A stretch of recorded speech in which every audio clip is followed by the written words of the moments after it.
আমি নিজে আমার নিজের কথা যদিও নিজেকে বড় মনে করি না, তবে আলাদা। এ কারণে যারা আমার শৈশব দেখেছে তারা আমাকে জানে আমি তোতলা ছিলাম। যখন কেউ বলতো তোমার নাম কি, আমি বলতাম যা যা যা যা জাকির, এরকমই ছিলাম। শৈশব থেকে আমি তোতলা। শেখ আহমেদ দিদাতের দ্বারা অনুপ্রাণিত হয়ে মেডিকেল কলেজে পড়ার সময় পৃথিবীর সেরা ডাক্তার হওয়ার স্বপ্নটাই দেখতাম। কখনো চিন্তাও করিনি যে 25 জন লোকের সামনে কথা বলবো। এই অবস্থা ছিল ডক্টর জাকির নায়েকের। স্বপ্ন দেখতাম পৃথিবীর সেরা ডাক্তার, বড় সার্জন হওয়ার। কখনো স্বপ্নেই ভাবিনি। স্বপ্নের ক্ষেত্রে যে কোনো স্বপ্ন আপনারা দেখতে পারেন, তবে 25 জনের সামনে কথা বলার মতো স্বপ্ন আমি কখনো দেখিনি। আলহামদুলিল্লাহ, আল্লাহ সুবহানাহু ওয়া তাআলার সাহায্যে শেখ আহমেদ দিদাতের দ্বারা অনুপ্রাণিত হয়ে এখন আল্লাহর ভৃত্য অনুগত। মাশাআল্লাহ, কথা বলি শত শত হাজার হাজার লাখ লাখ লোকের সামনে। মাশাআল্লাহ, এখানে দেখতে পাচ্ছেন 1 লাখেরও বেশি। শেখ আহমেদ দিদাতের দ্বারা অনুপ্রাণিত হয়ে ইসলামিক রিসার্চ ফাউন্ডেশন প্রতিষ্ঠা করলাম। বক্তা হওয়ার জন্য না, বক্তা তৈরি করার জায়গা করেছি। রাজা হতে পারবো না, রাজা তৈরি করবেন। আমি বক্তা হতে পারবো না, তাই বক্তা তৈরির জন্য অর্গানাইজেশন করেছি। আল্লাহর পরিকল্পনা ছিল, প্রথম বক্তা কথা বলতে পারছিলেন না, আমি বাধ্য হয়ে মঞ্চে গেলাম। আর বুঝতে পারলাম দাওয়ার কাজ করছি, অমুসলিমদের সাথে মুখে জড়তা নেই। যখন মুসলিমদের সাথে কথা বলছি তখন আছে, অমুসলিমদের সাথে কথা বলে তোতলাই না আমি। যখন স্টেজে যাই, সাধারণত স্টেজে গেলে মানুষ তোতলায়। আলহামদুলিল্লাহ, আল্লাহ সুবহানাহু ওয়া তাআলার রহমতে আমি স্টেজে গিয়ে তোতলাইনি। তিনি দয়া করেছেন, আমাকে শরীরের ডাক্তার না করে আত্মার ডাক্তার করেছেন। আর শেখ আহমেদ দিদাত, আমি তাকে বললাম, আঙ্কেল, 1987 সালে প্রথম দেখা করি। আমি তার ড্রাইভার ছিলাম, চালক। যেখানে যেতেন আমি নিয়ে যেতাম যাতে সময়টা বেশি পাই। বললাম, আঙ্কেল, আপনি কেন এত এগ্রেসিভ? তিনি বললেন, বাবা, আমি এগ্রেসিভ না, আমি মিলিট্যান্ট। মিলিট্যান্ট শয়তানের সাথে দুইভাবে যুদ্ধ করা যায়, পানি দিয়ে অথবা আগুন দিয়ে। আমি আগুন বেছে নিয়েছি। এটা ছিল তার উত্তর। আমি যখন দেওয়া শুরু করলাম, তার ম্যাটেরিয়াল ব্যবহার করতাম, তবে নরম হয়ে থাকতাম, খুব নরম, খুব দয়ালু। কোনো ফলাফল নাই। মেডিকেল কলেজে দাওয়া দিতাম, তারপর মিলিট্যান্ট হলাম। শেখ দিদাতের চেয়ে বেশি মিলিট্যান্ট। হায় আল্লাহ, কি পেলাম! মুসলিম বন্ধুরা সব দৌড়িয়ে পালিয়ে যেত, আর আমি অমুসলিমদের সাথে একা। মিলিট্যান্ট হওয়ার একই ফলাফল পেলাম। মাশাআল্লাহ, আল্লাহ আমাকে পথ দেখিয়েছেন। স্টেজে এসে আমি নরম হয়ে যাই, এতই নরম হই যে প্রশ্নকারীরা গালমন্দ করলে আমি হাসতাম। শেখ আহমেদ দিদাত আমাকে দিলেন টাইটেল। প্রথমে দিলেন দিদাত প্লাস, তারপর আবার যখন দেখা হলো, বাবা, তারা তোমাকে গালমন্দ করছে, অভিশাপ দিচ্ছে, তুমি হাসছো, আবার টাইটেল দিলেন। আমার যা করতে লেগেছে 40 বছর, তুমি তা করে ফেলেছো 4 বছরে। আর আলহামদুলিল্লাহ, যদি আমার ব্যাপারে দেখেন, আমার পছন্দটা, আমি এমন লোক যে সবসময় চেয়েছি সেরাটা, কখনোই 2 নম্বরটা চাইনি, সেরাটা। শৈশব থেকে এই সেরাটা বাছাই করেছি। এখন আমি আমার আকাঙ্ক্ষাকে আল্লাহ সুবহানাহু ওয়া তাআলার দিকে ফিরিয়েছি। একেবারে সেরা ক্যামেরাটা চেয়েছি, সেরা যন্ত্রপাতি, সবচেয়ে ভালো পরিবেশ আল্লাহর বার্তা প্রচার করার জন্য সেরা কনফারেন্সটা করতে চেয়েছি। এই কারণে এই কনফারেন্স আমরা এখানে করছি। ধরেন গ্র্যামি অ্যাওয়ার্ডস এবং অস্কার অ্যাওয়ার্ডস, এদের উদ্দেশ্যটা হারাম, তবে তাদের প্রযুক্তি প্রশংসা করার মতো। বললাম, কেন আমরা করতে পারবো না আল্লাহ সুবহানাহু ওয়া তাআলার জন্য? উদ্দেশ্য ভিন্ন, আল্লাহ সুবহানাহু ওয়া তাআলাকে খুশি করা। পৃথিবীকে দেখাতে চাই যে আমরা মুসলিমরাও আলহামদুলিল্লাহ করতে পারি। এমন না যে এগুলো ছাড়া দেওয়া হবে না, হবে। আমরা দেখাতে চাই যে আমরা আল্লাহ সুবহানাহু ওয়া তাআলার জন্য সেরাটা চাই। সবচেয়ে ভালো অফিস করতে চেয়েছি, এজন্য সবচেয়ে ভালো অফিস করেছি। ব্যবহার করেছি ইটালিয়ান মার্বেল। আমার অফিসে ইটালিয়ান মার্বেল, ইসলামিক রিসার্চ ফাউন্ডেশনে। আমার বাড়িতে ইটালিয়ান মার্বেল নাই। কেন? যে স্থানে মানুষ আল্লাহ সম্পর্কে জানতে আসে, তাদের সেরাটা দিতে চেয়েছি। সে সময় 1990-এর দিকে ইন্ডিয়াতে ইটালিয়ান মার্বেল মুসলিম অফিসে শুনি নাই। সামান্য দিয়ে শুরু। আমাদের অফিস ছিল মাত্র 20 থেকে 25 বর্গ মিটারের, 25 বর্গ মিটার অফিস ছিল, একজন কর্মচারী। এখন মাশাআল্লাহ, আল্লাহর দয়ায় এখন 400-এরও বেশি এমপ্লয়ি। মাশাআল্লাহ, সবচেয়ে বড় দাওয়া প্রতিষ্ঠান। মাশাআল্লাহ, আল্লাহ সাহায্য করেছে। স্কুলে আমি ভালো বিতার্কিক ছিলাম, খুবই ভালো। উদ্দেশ্য কি ছিল? বিতর্কে জয়ী হওয়া। উদ্দেশ্য পরিবর্তন করেছি, দিন প্রচারের চেষ্টা করছি। সত্য দিন, ফলাফল পাচ্ছি। প্রথমে আমি ঘুমাতাম 5 ঘন্টা 6 ঘন্টা মেডিকেলের সময়, এখন ঘুমাই মাত্র 3 ঘন্টা আল্লাহর জন্য। আর আমার সবসময় চেষ্টা ছিল পৃথিবীতে ভিন্ন কিছু বা সেরা কিছু করা, দুটো যে কোনো একটা। মাশাআল্লাহ, একটা ভিন্ন চ্যানেল শুরু করলাম তুলনামূলক ধর্মতত্ত্বের উপর। আল্লাহ এটাকে পৃথিবীর সবচেয়ে জনপ্রিয় চ্যানেল করেছেন, 100 মিলিয়নেরও বেশি দর্শক, মাশাআল্লাহ। এর 2 বছর পর চালু করেছি নতুন চ্যানেল পিস টিভি উর্দু। গত কনফারেন্সে ঘোষণা করেছিলাম ইনশাআল্লাহ জুন অথবা জুলাইয়ের মধ্যে চালু করব নতুন চ্যানেল, এবং আল্লাহ সাহায্য করেছেন। 19 জুন চালু করেছি নতুন চ্যানেল পিস টিভি উর্দু। ইনশাআল্লাহ এই কনফারেন্সের শেষ দিনে ইনশাআল্লাহ যদি আল্লাহ চান, ঘোষণা দিতে চাই চালু করতে যাচ্ছি 3য় চ্যানেল পিস টিভি বাংলা। কারণ বাংলা ভাষা মাশাআল্লাহ শত শত মানুষ বাংলায় কথা বলে, এটা দরকার। আমার ইচ্ছা সব ভাষায় এরকম ইসলামিক চ্যানেল চালু করা। তবে আল্লাহ যদি চান রমজানের পর ইনশাআল্লাহ আগামী বছর 2010 ইনশাআল্লাহ যদি আল্লাহ চান, আল্লাহ যদি সাহায্য করেন, আল্লাহর সাহায্যে 3য় চ্যানেল চালু করব পিস টিভি বাংলা ইনশাআল্লাহ। আরেকটা আশা ছিল চ্যানেলের পাশাপাশি একটা স্থান থাকবে যেখানে মানুষকে জীবনের আসল লক্ষ্যের শিক্ষা দেওয়া হবে। তাই স্কুল চালু করেছি, ইসলামিক ইন্টারন্যাশনাল স্কুল। উদ্দেশ্য আল্লাহ সুবহানাহু ওয়া তাআলার সন্তুষ্টি। আল্লাহকে খুশি করার মধ্য দিয়েই দেখবেন আল্লাহ আখিরাত এবং দুনিয়াতেও পুরস্কার দান করবেন। এই ইচ্ছা নিয়েই স্কুল চালু করেছি যে ইনশাআল্লাহ ইসলামিক ইন্টারন্যাশনাল স্কুলের প্রত্যেকটা ছাত্র, বোম্বেতে 400-এরও বেশি, চেন্নাইয়ে 250-এর বেশি, ইনশাআল্লাহ তাদের সবাই 100 গুণ বেশি ভালো পাবে শিক্ষা এবং পরিবেশ জাকির নায়েকের চেয়ে। এটা আল্লাহর হাতে। তিনি জাকির নায়েক বানাবেন কি তারও বেশি। তবে আমাদের উদ্দেশ্য তাদের ভিত্তি করে দেওয়া, ফাউন্ডেশন দেয়া, যেখানে 100 গুণ ভালো সেবা পাবে, ট্রেনিং পাবে, ভিডিও পাবে, পরিবেশ জাকির নায়েকের চেয়ে। এটা আল্লাহর হাতে, তিনি বানাবেন কিনা। একটা উদাহরণ দিচ্ছি আমি। আমার ছেলে ফারিক নায়েক, আপনারা চেনেন মাশাআল্লাহ। আপনাদের বলেছিলাম গতকালের আগের দিনের লেকচারে, আমি ভাষা হিসেবে আরবি জানি না। আমি বলেছি আমার ছেলেকে আরবি শেখাবো ইনশাআল্লাহ, লুগা ফুসা। স্কুলের সব ছাত্রকে শিখিয়েছি মাশাআল্লাহ।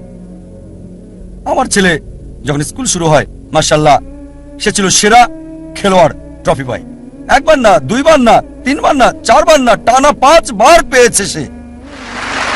আমার মনে হয় ভালোও লাগে, কারণ সে অভ্যস্ত। যখন আমি স্কুলে ছিলাম, যখন স্কুলে পড়তাম, আমিও চাইতাম প্রথম হতে, স্বর্ণপদক পেতে, যেটা ছিল আমার উদ্দেশ্য। দেখবেন তরুণরা 100 মিটার দৌড়ে প্রথম হয়, স্কুলে কখনো গোল্ড মেডেল পাইনি। যখন কলেজে গেলাম তখন মাশাআল্লাহ বুঝতে পারলাম যে আমি বড় দৌড়বিদ, আর গোল্ড মেডেলও পেলাম মেডিকেল কলেজে 10 কিলোমিটার। তখন আমার মনে হলো গোল্ড মেডেল অপ্রয়োজনীয়। ভালো, দেখতে ভালো, গোল্ড মেডেল আসলে কি? 10 কিলোমিটার লোকজন দেখে, আসলে বড় কিছু না।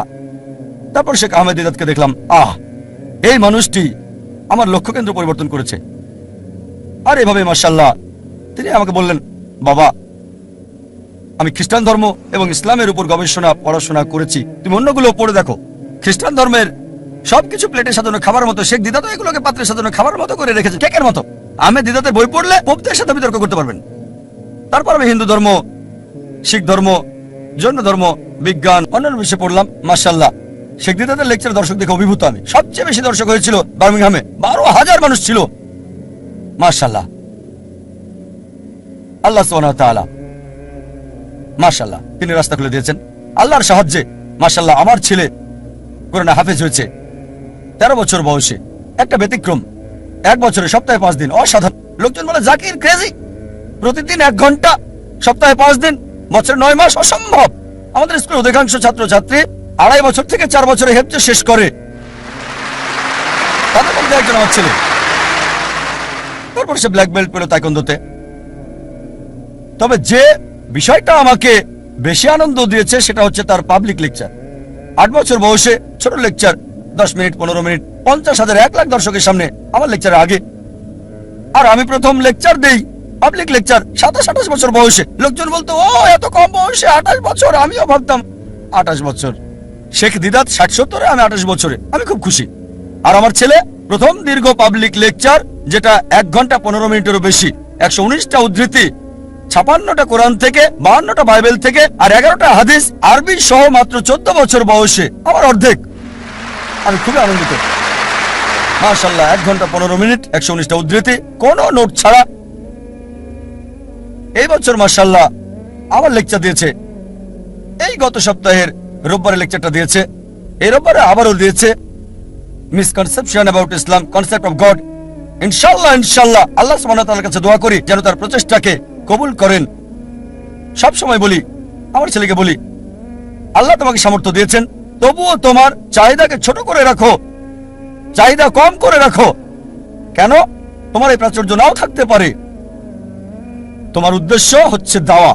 আর আল্লাহ তাআলা কোরআনে বলেছেন, সূরা ফুসিলাত 41-33, ومن احسن قولا ممن دعا الى الله وعمل صالحا وقال انني من المسلمين। তার কথার চেয়ে কার কথা উত্তম, যে মানুষকে আল্লাহর দিকে আহ্বান করে আর বলে আমি মুসলিমদেরই একজন। কেন বলে? আমার মনে আছে বিয়ের সময় স্ত্রীকে বললাম যে আমি একজন ডাক্তার, মাসে তোমাকে 4,000 টাকা হয়তো দিতে পারবো। 4,000 টাকা $100 কম। আমি 4,000 টাকা প্রতি মাসে দিতে পারবো। যদি বিয়ে করতে চাও তাহলে আমাকে বিয়ে করতে পারো। মাশাআল্লাহ, সে কলেজের টিচার ছিল, যা বলেছিলাম তার চেয়ে বেশি আয় করতো। সেও দায়ী ছিল। মাশাআল্লাহ। তাই ছেলেকে বলি চাহিদা কম করে রাখতে। যেমন যদি ফ্লোরে ঘুমিয়ে অভ্যস্ত থাকে, সমস্যা মোকাবেলায় যদি আত্মত্যাগ করতে হয়, তাহলেও দাওয়া চালিয়ে যাওয়া সহজ হবে। বিলাসিতায় অভ্যস্ত থাকলে আর প্রাচুর্য শেষ হয়ে গেলে তোমার দাওয়ার কাজ চালিয়ে যেতে পারবে। মাশাআল্লাহ, আমি দেখেছি আমার ছেলে 7 স্টার হোটেলে ফ্লোরে শুয়ে ঘুমিয়েছে। অল্প বয়সে শিক্ষা দিতে হয়, সংগ্রামের মোকাবেলা করতে শিখবে। সোনার চামচ মুখে দেবে না, যা আল্লাহ সুবহানাহু ওয়া তাআলার উদ্দেশ্যের দিকে তাকে বাধা দেবে। আমি লেকচার শেষ করতে চাই। জীবনের উদ্দেশ্য অর্জনের বিষয়গুলোকে সাজিয়ে আপনার জীবনের বিভিন্ন স্তরে কোন দিকে আছেন সেটা দেখতে হবে। 6টা পয়েন্ট দেওয়ার আগে আরেকটা কথা বলি। যখন লোকজন আমাদের স্কুলে বাচ্চা ভর্তি করে, আমি তাদের জিজ্ঞেস করি উত্তম সময় কোনটা, ভালো সময় কোনটা আপনার সন্তানের ভবিষ্যৎ নিয়ে চিন্তা ভাবনার, কোনটা ভালো সময় আপনার সন্তানের ভবিষ্যৎ কি হবে, সে কি করবে। অনেকে বলেন যখন সে কলেজে যায়, কেউ বলেন না যখন স্কুলে ভর্তি হয়, কেউ বলে না যখন কিন্ডারগার্টেনে ভর্তি হয়। কেউই এর আগের সময়টার কথা বলে না। ইসলামিক ব্যবস্থায় সবচেয়ে উত্তম হচ্ছে সন্তানের ভবিষ্যৎ নিয়ে ভাবতে হবে যখন জীবন সঙ্গী বাছাই করবেন। যখন জীবন সঙ্গী বাছাই করবেন সেই সময় ভাবতে হবে সন্তানকে কি বানাতে চান।